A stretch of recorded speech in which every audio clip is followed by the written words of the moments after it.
Lord of Mysteries 2, Circle of Inevitability. Chapter 70, Spirit Channeling. The instant he laid eyes on the midwife, Lumien's heart seemed to cease beating. She's still alive? I clearly saw her killed by Ryan, and her spirit was destroyed. Lumien remembered vividly how the midwife had eventually been reduced to tiny pieces of flesh scattered on the ground. Some parts couldn't even be found. This must be a freaking ghost encounter. No, wait, there's the sound of breathing. Lumien thought of some scenes from his sister's novels, and his heart went from stillness to rapid beating.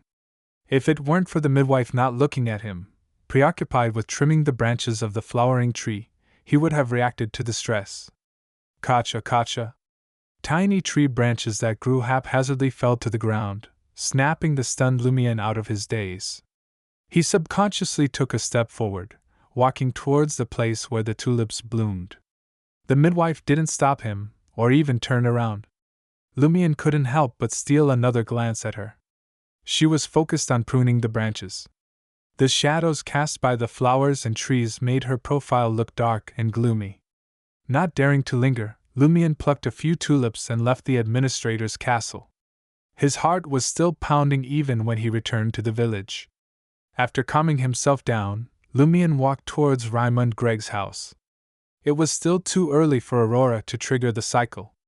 It was also a two-story building, but compared to Lumien and Aurora's house, it was clearly older, more dilapidated, and narrower. The outer wall revealed the gray color of stone amidst the many green plants creeping over it. At that moment, the Gregg's door was wide open, allowing one to see the stove on the left, the table on the right, and the wooden buckets behind. Lumien recalled that the wooden barrels were used for storage. There were two simple wooden beds in the space they isolated. They belonged to Raymond and his sister. Lumien didn't knock and walked straight into the Gregg's house as usual. Raymond's elder and younger sisters were helping their mother prepare dinner. Raymond's father, Pierre Gregg, was sitting on a chair at the wooden table, drinking cheap wine with a gloomy expression. "I heard that Raymond is missing?" Lumien asked Pierre Gregg with a concerned look. Pierre Gregg seemed to have aged significantly, and the few wrinkles on his face were even more pronounced. He looked up at Lumien and asked in confusion and surprise, "You don't know?" At this moment, Raymond's mother and two sisters stopped what they were doing and turned to look at Lumien. Lumien couldn't be any more honest. "I've been busy with my own matters. I haven't seen Raymond for days." Pierre Gregg had already inquired and knew that Lumien was telling the truth. Otherwise, suspecting that this rascal had instigated Raymond to run away from home, he would have gone questioning him that afternoon. 2 afternoons ago, they said it was the 29th, Raymond didn't return after he left, Pierre Gregg said with a gloomy expression. "We've been looking for him. His 2 brothers are still out searching. Where do you think he'd have gone?" Lumien hesitated before responding. "He usually says that he doesn't want to learn shepherding, but he doesn't have much money on him. It's impossible for him to leave on his own. Let me see if he left anything behind." As he spoke, he walked naturally to the wooden barrels at the back of the first floor and passed through them to reach Raymond's bed. The bed was very simple, as if pieced together with a few planks of wood. However, the grayish-blue bedsheets, the pillows stuffed with straw, and the quilt with traces of mending were all clean. It was evident that they were often washed. This was because Aurora loved cleanliness, and didn't allow lice to appear at home or on her body. Even Lumien had developed this habit. Therefore, when he interacted with his playmates, he would consciously urge them to maintain personal hygiene. He didn't allow those fellows to be dirty and live with lice and fleas all day. If Raymond and the others slacked off at some point, and were discovered by him to have lice, they would definitely be pranked. They might even be pushed into the river and made to wash up even if they refused to. After a few years of oppression, Raymond habitually helped clean up the environment when he returned home. "We didn't find any message," Pierre Gregg said with a worried expression as he followed him to the bed. Lumien sat by Raymond's bed and reached under the pillow. He found 2 items, a cracked, dark red fountain pen and an exercise book filled with handwriting. Raymond was hungry for knowledge, but had little chance to receive an education. In Emperor Rosel's time, villages like Corda had mandatory township schools, housed in the same building as the administrator's office. The building also contained an army recruitment center, a recruit physical examination committee, and other institutions, but ultimately, there were only a few staff members. In recent decades, many villages had lost their schools. The church provided Sunday school for larger populations, but Corda had to rely on educated elders to teach the children sporadically. Over time, some young people became illiterate again. When Lumion was in a good mood, he would claim he needed money for drinks. So, he sold his old fountain pens and workbooks to Raimund, Ava, and others at a low price, teaching them some words in the process. Raimund took every lesson as seriously as he did combat training and helping shepherds make cheese in the mountains to earn money. He was determined to change his fate. Lumion removed the fountain pen and exercise book, staring at them for a long time. I asked the padre. He said these are just simple words that don't form a sentence. Pierre Gregg sighed. Lumion flipped through the exercise book, noting how the handwriting had improved from messy and ugly to something acceptable. True, there's no message. He agreed with Pierre Gregg before adding. But I wonder if it's a code that can be deciphered into a sentence. You've heard a similar story, right? Aurora told it to many village children. Did they mention it at home? This included Raimund's younger brother and sister. Yes, they did. Pierre Gregg nodded. Corda villagers would often gather in the kitchen at night for conversation, laughter, and storytelling when they couldn't afford the tavern. First-time guests had to follow into social norms and bring a bottle of wine, even a cheap one. Pierre Gregg had heard a similar story from his youngest son during such a gathering. Lumion held up the exercise book confidently. I'll take it back to Aurora for her to examine and see if she can find anything. All right. Pierre Gregg didn't think it was anything valuable. After leaving the area surrounded by wooden barrels, Lumion walked toward the door, and Pierre Gregg sat down again.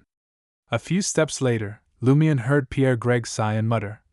If he didn't want to learn shepherding, he could have told me.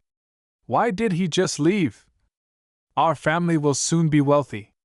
He won't need to learn shepherding anymore. Wealthy? Lumion's heart raced as he turned around, feigning curiosity. What's this chance for wealth? Pierre Gregg didn't look up, keeping his head lowered as he said despondently. Our family's horoscope is about to change. Our luck will improve. What? Lumion felt a chill down his spine. Who told you this? He asked. Pierre Gregg didn't answer, continuing to lament. Upon returning home, Lumion immediately informed his sister that the midwife was still alive. Aurora frowned her blonde brows.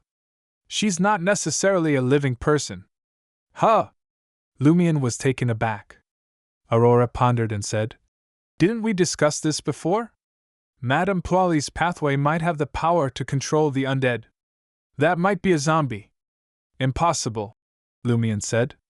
I saw her without activating my spirit vision. Besides, there were no signs of stitching on her body. Back then, she was diced into many small pieces by Ryan. Lumion recalled and said, Also, I heard her breathing. At this point, Lumion paused. However, she was indeed a little sluggish. Her expression was gloomy, and her eyes weren't lively enough.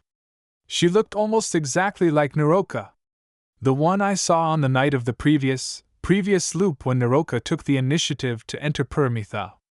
Naroka, whose face was pale and eyes were blank. Of course, the midwife obviously resembled a living person more. Aurora nodded and said, A special state that's closer to the undead? Unable to deduce an answer, she gestured for Lumion to say something else. Lumion recounted everything that had happened in Raimund's father's words in detail, as if nothing had happened in the castle.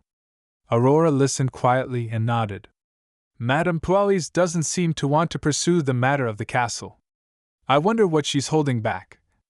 Also, your discovery proves that a portion of the abnormality in the village is related to her, but she doesn't seem to be involved in the cycle. What she meant was that Madame Poilie's involvement in the abnormality was mainly the fertility, death, soul, and Pyramitha. Nothing to do with the time loop. I think so too. Lumian had such an inkling during his explorations. It seems that the person behind the Padre and company is most likely not Madame Pualis. Referring to Raimund's father's words, he guessed. The one who spread the news that doing something can affect the horoscope and obtain good luck. Aurora acknowledged tersely. We'll investigate tomorrow and see if we can channel Raimund's spirit tonight. After dinner, Aurora saw that it was about time and began to set up the altar.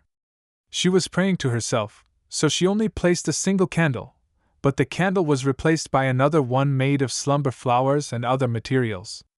Aurora sanctified a silver dagger and created a wall of spirituality. Then she dripped the extract made of night vanilla and moon flowers onto the orange flames, stirring up a misty fog. Seeing that the preparations were complete, Aurora glanced at the workbook on the altar and took a step back. She said in ancient Hermes, "I."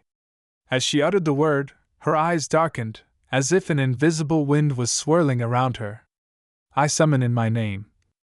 This was the second sentence she said, and she changed it to Hermes. As she didn't know where Raimund's spirit was, she couldn't directly communicate with it. She could only try summoning it. As a wild beyonder, she didn't dare pray to the Evernight goddess, who was in charge of this domain. She could only rely on herself. The chances of success weren't high, unless Raimund's spirit was indeed somewhere in Cordu and was very close. Aurora continued to recite, "The spirit lingering in Cordu village. The man named Raimund Gregg, the owner of this exercise book." The orange candle flame suddenly swayed, absorbing the surrounding fog and becoming slightly larger. Its light rippled and was dyed with a deep blue color. Beads of sweat appeared on Aurora's forehead as she began to borrow strength from various materials. Amidst the howling wind, a figure appeared above the blue flames. Having already activated his spirit vision, Lumian saw a translucent figure. He had brown hair and eyes, looking rather ordinary. It was Raimund Gregg. He was indeed still in the village. Raimund's body was bloated, his face pale, and blood-colored tears were dripping from the corners of his eyes. Aurora was clearly stunned. After the cycle was restarted, Raimund had only gone missing and hadn't drowned. How did his spirit end up like this? That's right. If he hadn't drowned, how could he have become a spirit? They were self-contradictory. Amidst her confusion, Aurora asked, "Raimund Gregg, why did you disappear?" Raimund's expression suddenly turned ferocious as he shouted sharply, "They drowned me."